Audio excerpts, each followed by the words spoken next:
वक्फ संशोधन कानून के खिलाफ जयपुर में विशाल विरोध सभा। जयपुर 10 नवंबर। वक्फ संशोधन कानून के खिलाफ जयपुर में एक विशाल विरोध सभा का आयोजन किया गया।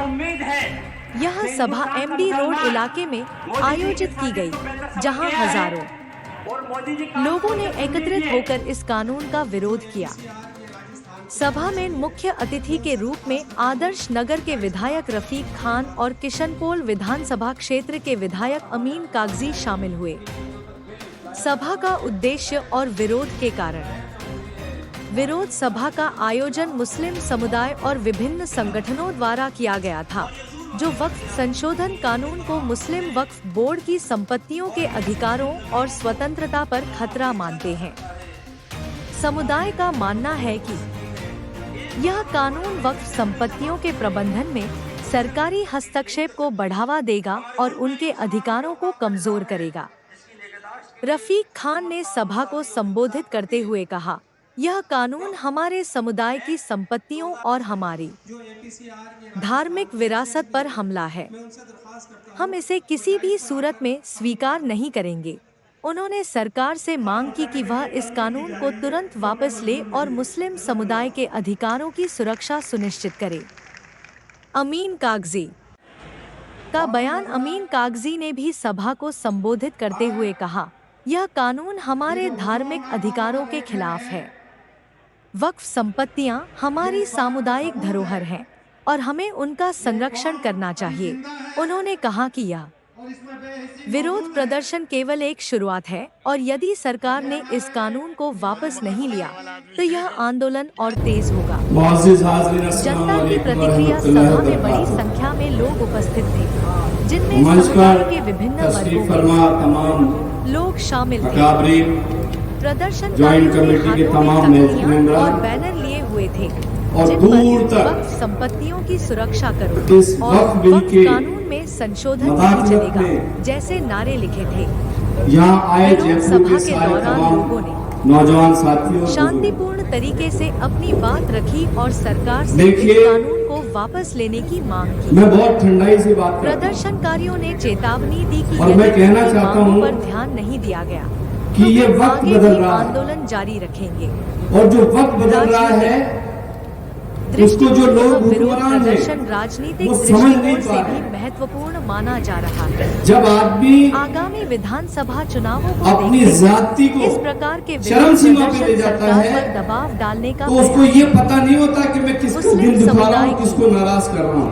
नाराज उसका दिमाग खराब है। समीकरणों पर भी और यही हाल खासकर भारत सरकार में जो लोग बैठे हैं, मतदाताओं की संख्या जो हमारी जान से ज्यादा चीजें पसंद है, हमें वक्त नेताओं ने एक बार जो हमारे बुजुर्गों ने हमें दोहराते हुए हमारी नस्लों को देकर गए, खिलाफ लड़ाई जारी उनको इस बात का एहसास नहीं है कि इस देश में कितना बड़ा जलजला आ जाएगा। किस कदर लोग जब 1857 की क्रांति धरी रह जाएगी, उससे ज्यादा करोड़ों करोड़ों लोग सड़कों पर आ जाएंगे। इस बात का एहसास नहीं, इस बात को समझना पड़ेगा। देखिए, जो जेपीसी में जो लोग जा रहे हैं और जेपीसी में जो लोग जाके इसकी विरोध करके आ रहे हैं, वो लोग इस कदर परेशान हो गए कि एक बार तो उन्होंने कह दिया कि हमें इस समिति में रहना ही नहीं है। आप ये बात देखिए कि जेपीसी में उन बातों को सुना नहीं जा रहा। इसलिए पूरे देश में हम सब लोगों ने मिलकर ये बीड़ा उठाया कि इसकी मदाखलत बर्दाश्त नहीं करेंगे। वक्फ एक्ट में चेंजेस बर्दाश्त नहीं करेंगे, चाहे कुछ भी हो जाए। देखिए, मैं एक बात कहना चाहता हूं कि आजादी की लड़ाई छोड़। अस्सलाम वालेकुम। मैं यहाँ न कोई विधायक की हैसियत से और न किसी पार्टी की हैसियत से अपनी कौम के साथ और आपसे कंधा मिलाने के साथ, कंधे से कंधा जोड़ने के साथ आपके साथ उपस्थित हुआ। और जिस मुद्दे पे हम इकट्ठा हुए हैं, जब उसूलों पे आंच आए तो टकराना जरूरी है, और जिंदा हो तो जिंदा नजर आना जरूरी है। और आप सब ने यहाँ आकर के एक भारी भीड़ के साथ जिंदा दिली का एहसास दिलाया। मैं आप सबका और खास तौर से मंच पे उपस्थित हमारे जिन लोगों ने इस प्रोग्राम को ऑर्गेनाइज किया और जितनी खूबसूरती से ऑर्गेनाइज किया, मैं आपको और आपकी पूरी टीम को जितनी बधाई दूं उतनी कम है। बहुत थोड़े से समय एक बहुत बड़े जलसे को आपने अंजाम दिया। मैं आपका तहे दिल से शुक्रिया अदा करता हूं और धन्यवाद भी देता हूं कि एक शानदार प्रोग्राम आपने यहाँ ऑर्गेनाइज किया। 2-3 बातें मुख्तसर सी, क्योंकि समय लिमिटेड है। हमारे जेपीसी के मेंबर यहाँ आए हुए हैं, मैं भी जेपीसी की मीटिंग मैंने वक्फ बोर्ड के साथ में अटेंड की थी। 2-3 बातें मैं आपको बताना चाहता हूँ, लेकिन आपकी सुस्ती में पहले 2 नारे लगवाना चाहता हूँ आपसे। इंकलाब जिंदाबाद, इंकलाब जिंदाबाद। आवाज ऐसी जाए कि दिल्ली तक पहुंचे।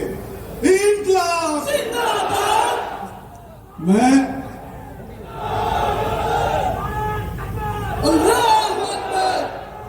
अभी हमारे वक्फ बोर्ड के साथी इन्होंने बहुत तफसील से और बहुत तरीके से जो अमेंडमेंट आ रहे हैं उनमें उन्होंने रोशनी डाली। मैं उसी पे 2-3 बात आपसे करना चाहता हूँ कि हमारी ज़मीनें, ईदगाहों की ज़मीनें, मस्जिदों की ज़मीनें, मदरसों की ज़मीनें, कब्रिस्तानों की ज़मीनें, ये ज़मीनें राजा महाराजाओं के समय से, नवाबों के समय से अलग अलग समय पे डोनेट हुई, वक्फ हुई और वक्फ के साथ साथ वो जैसे ही हमें आज़ादी मिली, जब पहला सेटलमेंट हिंदुस्तान में लागू हुआ तो कब्रिस्तान की जमीन कब्रिस्तान में चढ़ गई, ईदगाह की ईदगाह में चढ़ गई, मदरसों की मदरसों में चढ़ गई, दरगाहों में चढ़ गई। और खाली मुसलमानों की नहीं, पूरे देश के अंदर, चाहे वो मंदिरों की जमीन हो पास में गलता भी करने के लिए लाया जाता हो। ये तन्हा ऐसा तमीमी एक्ट है जो वक्फ एक्ट को खराब करने के लिए लाया जा रहा है। इसके 113 सेक्शन में से 55 सेक्शन में अमेंडमेंट किया गया है। स्पेशली वक्फ एक्ट में जहां जहां मुस्लिम वर्ड का इस्तेमाल यूज था कि मुस्लिम वक्फ बोर्ड का मेंबर होगा, एक एमएलए मुस्लिम वक्फ होगा, एक एमएलए होगा जो मुस्लिम होगा, एक बार काउंसलर होगा जो मुस्लिम होगा, एक सीओ होगा जो मुस्लिम होगा, एक एमपी होगा जो मुस्लिम होगा। इन सब लफ्ज को मुस्लिम हटा दिया गया है।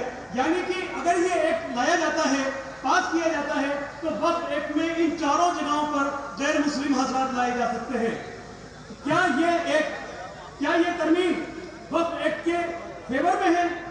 एक दूसरी बात ये कही जाती है कि साहब वक्फ बोर्ड जो है, मोदी जी, वक्फ की एक अंगूठे के नाखून के बराबर की जमीन हम आपकी साजिशों में देने को तैयार नहीं है। मुझे उम्मीद है कि हिंदुस्तान का मुसलमान मोदी जी की साजिश को बेहतर समझ गया है। और मोदी जी कान खोल के सुन लीजिए, जेपीसी क्या रिपोर्ट देती है और क्या नहीं देती है। हिंदुस्तान का मुसलमान किसी कानून को किसी भी सूरत में मानने को तैयार नहीं है। ये मैसेज आप सुन लीजिए। मुझे वक्त दिया उसके लिए बहुत शुक्रिया। थैंक यू, जज़ाकल्लाह।